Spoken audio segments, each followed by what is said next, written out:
Hello friends, ஒரு குட்டி story. ஒரு ஊரில் ஒருத்தர் இருக்கான். அவன் என்ன பண்ணாலும் அவங்க பேரண்ட்ஸ், அவங்க சொந்தக்காரங்க, அவங்க ஃப்ரெண்ட்ஸ் எல்லாரும் குறை சொல்லிக்கிட்டே இருப்பாங்க. அந்த மாதிரி தான் ஒரு நாள் அவங்க வீடு ஆப்போசிட்டில் ஒரு இடம் இருந்திருக்கு. அந்த இடத்துல ஒரு சின்னதாக தேங்காய் மரம் வைக்கலான்னு பிளான் வைக்கிறான். அதை பார்த்து ஒருத்தர், ஏன்ப்பா இங்கே தேங்காய் மரம் வைக்கிற, இதை வளர்ந்துச்சு நாளைக்கு தலையில் இளநீ விழுவும், தேங்காய் விழுவும் அப்படின்னு சொல்லிட்டு பயமுறுத்துறாரு. ஆனால் அதை பிடுங்கி போடுறான்.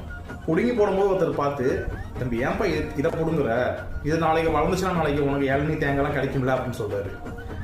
அவன் சரி எதுக்கா வம்புன்னு சொல்லிட்டு தேங்காய் மரமே வேணாம்னு சொல்லிட்டு மாமரம் நட போகிறான்.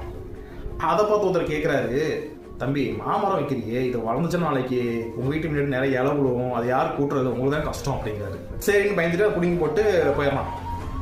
அடுத்த நாள் ஒருத்தர் வர்றாரு, தம்பி என்னப்பா உங்கள் வீட்டு முன்னாடி இவ்வளோ இடம் ஃப்ரீயாக இருக்கே, இங்கே மரம் செடி கொடி ஏதாவது வைக்கலாமே அப்படின்னு கேட்குறாரு.